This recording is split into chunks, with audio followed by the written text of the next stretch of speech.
All right, guys, welcome back to the Hold My Helmet Football Podcast. I'm your host, once again, Will Reichling. Lots of big games in Week 2. We're going to react to the biggest games of the NFL season in Week 2. We had Commanders-Packers, Eagles-Chiefs, Bears-Lions, Falcons-Vikings, Texans-Bucs, Broncos-Colts. Shout out to Daniel Jones in that game. Joe Burrow, we'll talk about his turf toe. Then we're going to pick the biggest games going into Week 3. We have a lot of big games. Lions-Ravens, that's a big one. Rams-Eagles, that's another big one. Broncos-Chargers, that's a big divisional game. Chiefs-Giants, Steelers-Patriots, Cowboys-Bears, and Cardinals-Niners. So like, subscribe, share, and let's do it. I want to start with the Commanders-Packers. So the Green Bay Packers. This was a team that 2 years ago surprised everyone in the second half of the season, made the playoffs, and they crushed the Dallas Cowboys in the wild card round. They went toe-to-toe with the San Francisco 49ers in the divisional round, and lots of high hopes going to 2024. I thought they were going to win the division last season. I thought they were going to take that next step forward. Then Week 1, Jordan Love gets hurt. Kind of threw off the entire season. They had to start Malik Willis a few games. Jordan Love comes back, has some good games, really good games, has some games that I don't really know. So was inconsistent last season. You wanted to see Jordan Love take that next step, and he kind of didn't. Kind of fluttered a little bit. Not necessarily his fault, because the season kind of unraveled when he got hurt in Week 1. Then, in the playoffs, that was a shit show. Against the Eagles in the playoffs last season, they got worked. The offense wasn't good. The defense was okay, but the offense got worked. You come into this season, you're a Packers fan, with a team, an organization that doesn't really necessarily make big moves often, if at all. A team that hasn't drafted a first-round wide receiver in, I think, decades. They draft Matthew Golden in the first round. Hasn't done much yet. Hasn't really made an impact, but I think as the season goes on, you're going to see him make more and more of an impact. And just his speed alone, the defense has to respect that speed. It leads other guys like Dobbs open, Tucker Kraft, which is you've seen in the games. Reed, before he got hurt. Then they go and they trade for Micah Parsons. Huge move for the Packers. Now they have Rashawn Gary on one side, and they have Micah Parsons on the other side. You're already seeing the effects of that. Micah Parsons already with a sack and a half. Rashawn Gary, you saw him have a sack against the Commanders last game. I'm going to say right now, the Packers have the best defense in the NFL. They have one of the best coordinators in the NFL in Halfley, and their pass rush, when it's going like that, how can you stop them? It doesn't even matter if their corners are a little weaker in the back end, but both of those corners have been there for multiple seasons now, so they've been kind of developed, both of those corners. You have one of the best safeties in the league back there. You have solid linebackers, and you have one of the best pass rushing duos in the league. Definitely top 5. So you saw it against the Lions, and you saw it against the Commanders. They shut down the Lions, and they shut down the Commanders. Both teams, they held under 20 points. The Detroit Lions and the Washington Commanders probably was the first and second best offense in the league last season. They were definitely both top 5 units last season. Packers just completely shut them down. So a couple seasons ago, I'm pretty sure, what was his name? Joe Barry, the defensive coordinator. Packers fans wanted him out of town. He was Matt LaFleur's buddy. I kind of felt like they didn't have the personnel, and they kind of blamed him on the defensive coordinator. Whatever. They get rid of him. They bring in Halfley. This guy is a very, very bright mind on the defensive side. He really has turned that defense around in 2 years. Now he has the personnel as well, and I think the Packers are the best team in the league. They have the best defense in the league, and they have a top 5 offense in the league. Everything's clicking on offense. Before Jaden Reed got hurt, he's been getting the ball. He's been making explosive plays. Pretty much had a touchdown catch until he got called back. So Jaden Reed's popping. Romeo Dobbs looks like he's hitting at the right time. Tucker Kraft looks great. I mean, he's already a top 5 tight end. You got Josh Jacobs, one of the most dependable running backs in the league, and he's not going to be breaking big gains left and right, but he really wears and tears on you. By the time it gets to the fourth quarter, he's got 80 rushing yards. He gets a touchdown. So this offense, with this offensive head coach and Matt LaFleur, is pretty much set. Once you see Matthew Golden start to shine, it's really going to come alive. And you have the best defense in the league. This is the right time for the Packers. The time is now. And for an organization that hasn't been that aggressive, they got aggressive at the right time. And now it's really showing. So right now, if I was doing power rankings right now, I'd have the Packers at 1. Top 5 offense, and to me, as of right now, they have the best defense in the league until I'm proven wrong. And now on to the Washington Commanders. You know, it's unfortunate because I really had high hopes for this team to take the next big step going into the season. They make the NFC Championship game last season with a less talented roster. They add Deebo Samuel, they add a few pieces, and I'm thinking they're just going to improve. They're just going to get better.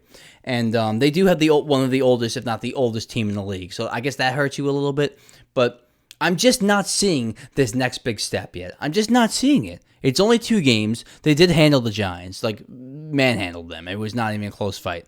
But I expected more fight from them in this game against the Packers. Like I said, I thought this was going to be the NFC Championship game.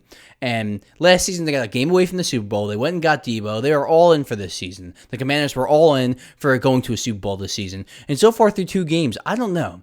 Is Jaden Daniels this year the CJ Stroud of last year? I don't think so yet. But through the first 2 games, the first game, yes, he was solid, played really well, and didn't do too much, but didn't make mistakes and handled it really well. This game, I saw a lot of dink and dunk. I saw a lot of receivers open down the field, and he either didn't see them or didn't want to throw him the ball. It just was not, he's felt off so far. Not to the point where CJ Stroud was last season, but something has felt a little awry with Jaden Daniels. And now he's hurt. He might miss this next game, so definitely a little bit of regression for the Washington Commanders as a whole. Not specifically just Jaden Daniels, but this whole Commanders team. It's been a little bit of a setback so far. Maybe as the season goes on, they get better, but a little disappointed with how this has gone so far into the season. They kind of got worked by the Packers there. So Eagles, Chiefs, and, right now the Kansas City Chiefs, missing Rashee Rice, missing Xavier Worthy.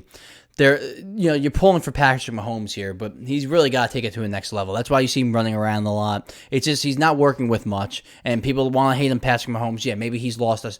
Maybe he's not as good the last couple seasons as he was the years past when he was throwing 50 touchdowns, having a passer rating over 100. But this guy does have a knack of taking it to the next level when it matters most. And to be honest, Travis Kelce's drop really changed the entire game. I thought the Chiefs had a great chance at winning this game. They were about to take the lead until Travis Kelce dropped that ball, turned into a pick, and brought it back to the 50-yard line. So, Travis Kelce, you see him on the sideline yelling at other teammates, yelling at everyone else. Why don't you do your job first? Then you can yell at everyone else. I know you've won multiple Super Bowls. I know you're a future Hall of Famer. You have that right to yell at other people. But when you're making mistakes in the game, you don't have the right to do shit. Okay, because you pretty much cost him that game, Kelce. And it's unfortunate because Kelce was having the best game that he's had in quite a while. And he stiff-armed the guy down the sideline, was getting open, making catches, getting some yards after the catch. Then that happened, kind of changed the entire game. Eagles go down and score. Mahomes misses a deep throw with an overthrow to Thornton. Hit him eventually later. It was too little too late. And a little worried about the Chiefs. Not worried about them missing the playoffs, but maybe their Super Bowl run's over. I mean, it's not crazy to say. I mean, what have they made? 2018, 19, 20, 1, 2, 3, 4. Well, they made 7 to 8 straight AFC Championship games in a row. It's insane at this point. So, yeah, eventually they're not going to make it an AFC Championship game. It's impossible to keep making this many AFC Championship games. People get hurt. Defenses have down years. Quarterback might have a down year. It's just impossible for everything to go right every single year to make the AFC Championship game every single year. So, if this is the year it's going to happen, so be it. I mean, the Chiefs in a couple of years, maybe even next year, might bounce back and be in the Super Bowl again. This doesn't mean it's over if you're a Chiefs fan. The dynasty's not necessarily over. You just have to kind of hit the reset button a little bit. Maybe have a 10, 11 win season, make the playoffs, get knocked out in the first, second round. I think that's more realistic for the Chiefs this season. But the Eagles, they've been kind of weird, specifically their passing game. Would Jalen Hurts have only 100 passing yards? Which doesn't matter. I will say Jalen Hurts has been situationally excellent since the second half of last season to now. Situationally, one of the best quarterbacks in football. Knows when to take off and run in a critical third down in a huge moment where they need it to win the game. He does that. But the passing game has been a little weird. Jalen Hurts hasn't really thrown the ball past 7, 8 yards after, other than a couple throw-ups. He had the Devontae Smith, a couple throws down the field. But other than that, barely threw the ball past the 5, 7 yard range of him. And not concerning because one thing Jalen Hurts did really well in this game is when Steve Spagnuolo, sent an all-out blitz, he knew right away, okay, I have A.J. Brown one-on-one on the outside. I have Devontae Smith one-on-one on the outside in man coverage. Let me throw him up a go route. Let me throw him a ball on a go route. Throw it up, 50-50 ball. My guy will probably come down with it. So him seeing the all-out blitz and knowing it's man on the outside, that's just something that he's developed over time that a winning quarterback does. So Jalen Hurts sees the game better, much better than he used to. Week 1 against Dallas, saw nothing was there, took off and ran about 5 or 6 times, worked every time. So he knows how to win games. It's not always going to look pretty, though. I think we've established that at this point. He's not the prettiest thrower of the ball. It doesn't look pretty coming out of his arm. His stat line never looks pretty from a passing perspective, but he's a winning player, and he knows what to do in critical situations. Like I said, all-out blitz coming at him, knows man coverage on the outside, throw the go route, probably going to come down with it. That's a winning player right there because he knows what he has around him. He has stars all around him and the best offensive line in the league. So he's got to play to that, and he has. I got to be honest, he has. I think in 2023 and the first couple of games in 2024, Jalen Hurts tried to show people, okay, I can be an elite pocket passer too. You saw me do it in the Super Bowl. I'm going to carry that over to this season. The 2022 Super Bowl carried over into the 2023 I'm talking about. And I think that kind of threw him off a little bit because he was trying to be something he wasn't. What he is a guy that could roll out, a guy that could run, a guy that makes quick reads, a guy that has a great deep ball. So he needs to play more to his strengths, and he's been doing that now. So I give him credit for that. It's not always going to look good, not always going to look pretty. Most of the time it looks pretty ugly, but he knows how to do it with this team, and it works. So 2-0, still fighting for a Super Bowl. Not always going to look the prettiest, but gets it done. So what a win for the Detroit Lions. 52 points, 511 total yards. You could tell that the Lions wanted to prove a point to the world. You could tell that the Detroit Lions wanted to shut idiots like me up because I was doubting. I thought this offense would take a slight step back this season after week 1 against the Packers. And yes, losing a coordinator like Ben Johnson is huge. The guy's an offensive wizard. There's probably still going to be some slight setbacks this season. They might not be the very best offense in the league. They might be the third best, the fourth best, maybe the second best. So there might be a drop-off when it's all said and done, and you look at the numbers stack up at the end of this season versus the end of last season. But this offense is just way too talented to not put up big-time numbers every so often. So you're going to see explosive games like this. When you have players like Jahmyr Gibbs, great player. Players like Amon-Ra St. Brown, great player. Players like Jared Goff, when he has time like that, great player. Players like even Laporta, once he starts to get involved, great player. So they have great players all over this offense. So every once in a while, not even every once in a while, every so often, every 2 weeks, 3 weeks, they're going to have a 50-burger, 40-burger, big-time numbers against inferior teams like the Chicago Bears. And for the Chicago Bears, I've been seeing a lot of hate in Caleb Williams, lots of hate. And yes, he has been a bust so far. 100% has been a bust. It's been disappointing to watch. The fact that 5 other quarterbacks are so far looking like somewhat they might hit, maybe not JJ, we'll get into that. But all the other quarterbacks have been playing better than Caleb Williams, other than maybe JJ McCarthy. Didn't play well by any means at all in this game. But I really don't think he played completely awful in this game. He did put some good drives together, specifically in the first half. He had 2 first-half touchdowns. I'll take 14 points and a half any day. I'll repeat that again. I will take 14 points and a half any day. That's 28 points for the whole game. That's a solid offensive performance. The first half, loved what I saw. Yes, they sold out some drives, but put some complete drives together. Not only the first drive, but couple drives after that. So it wasn't just the first couple of scripted plays. They had a solid first half offensively. But by the third quarter, it just got so out of hand because the defense couldn't stop anything.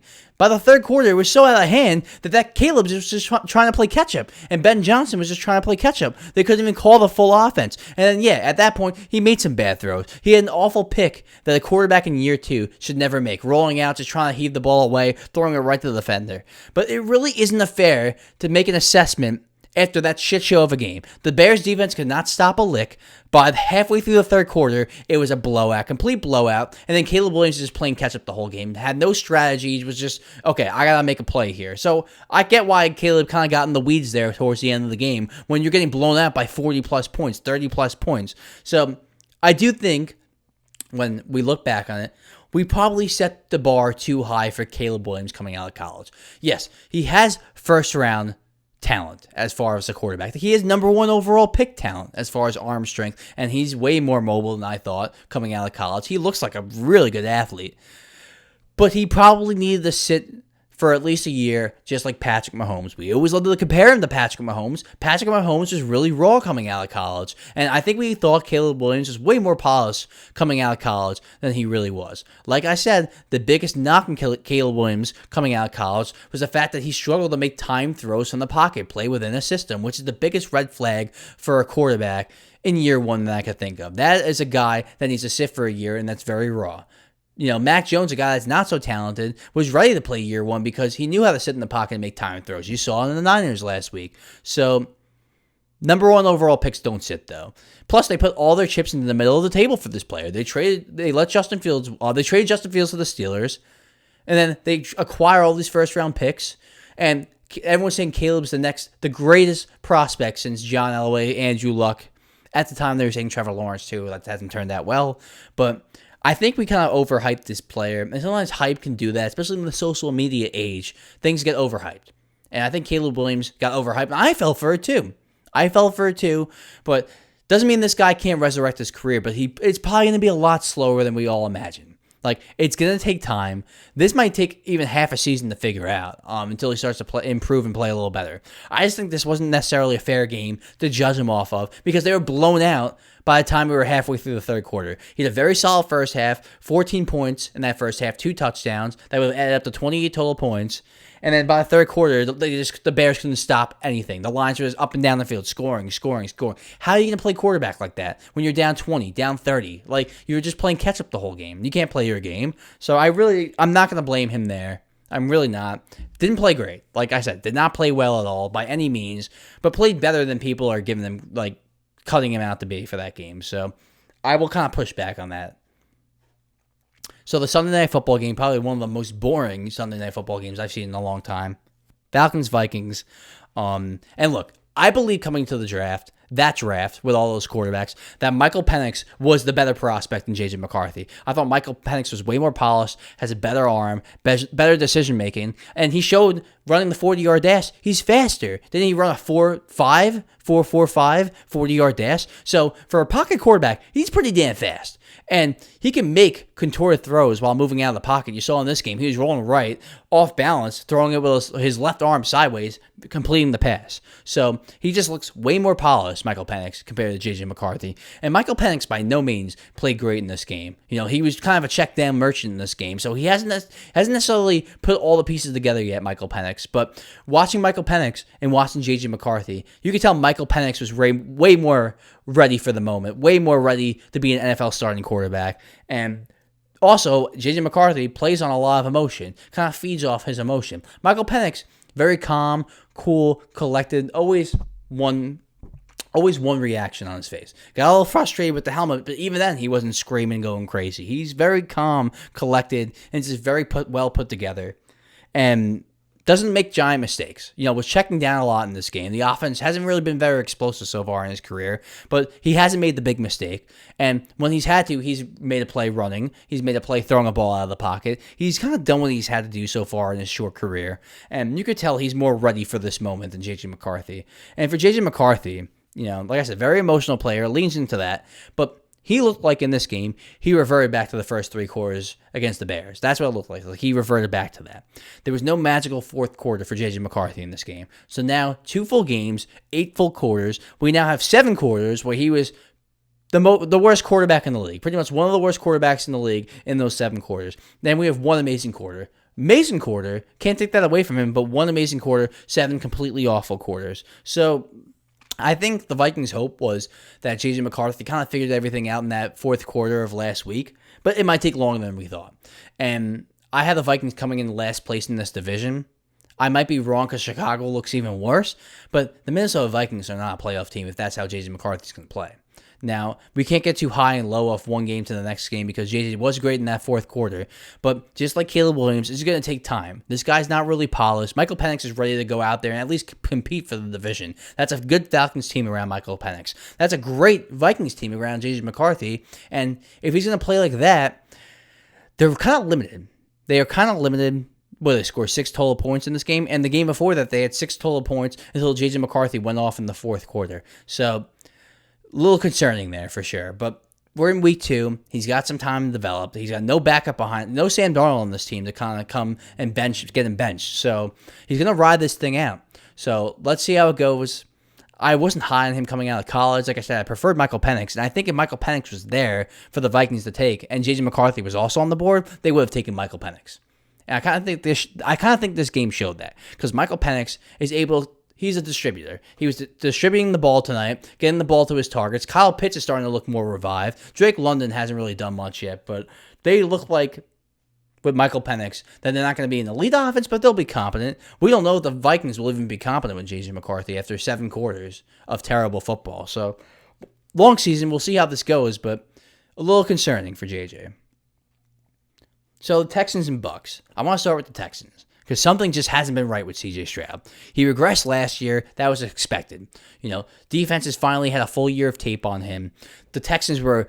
Everyone was picking the Texans to go to the AFC Championship game, go to the Super Bowl. They were the hunted now. They were no longer the hunters coming under the radar. They were pointed out on everyone's schedule, every opponent that was playing them.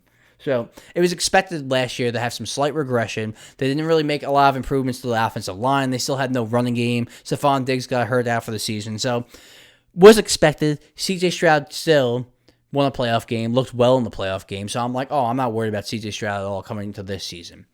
But now this offense is still struggling this year, where they have 9 points week 1, and then they have 19 points last night, but they struggled to get those 19 points. And it really took a huge turnover and then a Nick Chubb touchdown to even get to those 19 points. So the bright spot here is this defense looks like a top 5 unit. They have 2 great corners in Derek Stingley and Lassiter. 2 great corners. 2 great pass rushers in Will Anderson and Danielle Hunter. If the offense could just be the middle of the pack, just be middle of the pack, be average, this team will be back in the playoffs. But if they're going to play like that, they're going to lose a lot of games. They're already 0-2. The Jaguars look a little better this season. The Colts 2-0 with Daniel Jones. So they have to be a little concerned right now because a guy that we thought was locked to be a top 7 quarterback in the league for years to come after his rookie season, has regressed mightily and has looked flustered. And they haven't improved this offensive line. He still gets sacked all the time. They still don't have a running game. I know maybe Joe Mixon being hurt kind of contributes to that. Chubb did have the touchdown, but they weren't doing shit before that touchdown. But I'm a Texans fan. I got to be a little worried here. Like I said, long season, but the Texans have now struggled for a full season and 2 games. Baker and the Bucs getting it done again. And the passing offense hasn't even necessarily been elite yet, but I do feel like Baker is missing Chris Godwin. I feel like people are underplaying that. Chris Godwin being out is huge. That is Baker Mayfield's safety blanket. I know they have Emeka Egbuka now, but Godwin was his safety blanket. He was his go-to target, and great thing now they have a running game because Bucky Irving looks like a star. If you're the Bucs, you have a quarterback in Baker Mayfield that you picked up in free agency on a flyer deal who's going to Pro Bowls and looks like a top 10 quarterback and has you looking up at the playoffs. And if you're the Texans, you have a stud, who you thought was a stud, and C.J. Stroud, who now is starting to look like he regressed. So you have the Bucs doing this, going this way, and the Texans doing this, going this way. Sometimes that's how it goes. I just want to give a quick shout out to Daniel Jones. 5 total touchdowns through the first 2 games. Looks very productive, extremely productive, and no turnovers. Actually looks like a productive player. And the Colts have talent on offense. Obviously, Jonathan Taylor, Michael Pittman, Josh Downs, Pierce. Now with Tyler Warren, look how the Texans look too. Can the Colts win the AFC South? I think it's possible. And I will admit, I was wrong on Daniel Jones. He looks productive. He looks like he can play. And honestly, he's not doing much differently than what he did in the Giants. He just has players to throw the ball to now. Check downs to Jonathan Taylor. Now work on the Colts compared to the Giants. So Daniel Jones, I thought this guy was just not any good, but maybe it was the system he was in. Maybe it was in the organization he was in, because on the Colts, they're 2-0. It is a long season. I understand that, but with how the Texans look and how they look, I don't think it's crazy to say they could win the AFC South. So Joe Burrow, turf toe, potentially out 3 months. That's pretty much the entire season. This is becoming a shame at this point. Whether it's injuries or a terrible defense, it seems like this Bengals team will never get back to a Super Bowl. It's almost a little bit similar to Dan Marino, Joe Burrow is. Made the Super Bowl in the second season, never made it back. Marino never made it back. Will Joe Burrow ever make it back? There was a point that I thought he was the second best quarterback in football. Now I think Josh Allen and Lamar Jackson have slightly passed him. Plus they've been available, so I think they passed him in that top 4 ranking. And I think those two are hungry to make a Super Bowl. I think they will eventually both make a Super Bowl. And you still have the Chiefs around. And the Ravens are in your division. And I think the Ravens are a better team. So if you're Joe Burrow and you're a Bengals fan, you're a Bengals organization, not developing an offensive line has kind of killed you. I know we've said it for years and years and years. It's almost like a broken record. But it's a shame because now you're starting to think, he went to the Super Bowl in the second season. Everyone was like, oh, he's going to be back for years and years to come, fighting with Mahomes to go to the Super Bowl every year. Now it's like, will he ever make it back? It's a shame. I hope he gets back one day, but things are just kind of falling apart for that organization. All right, week 3 picks. Let's go through this. So Monday Night Football, Lions at Ravens. I'm going to go with the Ravens here. If you remember, 2 seasons ago, the Lions and the Ravens played in the regular season. The Ravens got a lot of pressure on Jared Goff, and he struggled a lot in that game. I'm pretty sure he turned the ball over multiple times. I'm going to go Ravens here. I think the Ravens have a better matchup against the Lions than the Lions will against the Ravens. So Rams at Eagles. Hot take here. I'm going to go Rams. I think the Eagles have played a little weird lately. They haven't looked the best on offense. They've gotten what they've gotten what they needed to get done, but I think their secondary, they have a problem with their third cornerback. And I think Matthew Stafford's already developed a lot of chemistry with Devontae Adams. Puka Nacua looks great. Give me Rams. Broncos at Chargers. I was really high on the Broncos going into the season, but they look really weird to me. The first week, the offense struggled. The second week, the defense struggled. The Chargers have looked great. I think the Chargers, the 2 of the best head coaches in the league right there. But right now, I trust Justin Herbert more than Bo Nix. Right now, I trust the Chargers defense more than the Broncos defense, even though I love both defenses. I'm going to go Chargers there.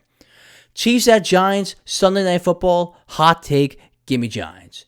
The Chiefs, I feel like their offensive line does not match up well with the Giants' defensive line. I feel like they're going to get a lot of pressure on Patrick Mahomes, and Mahomes doesn't have the receivers to kind of overcome that. So I think the Chiefs' offense really struggles in this game, and their defense. I think Russell Wilson and Malik Nabers will keep it going. Not saying that Russell Wilson's going to have 400 yards again, but I think Malik Nabers will have a 100-yard game, will have a touchdown, and I think the Giants are going to win this game.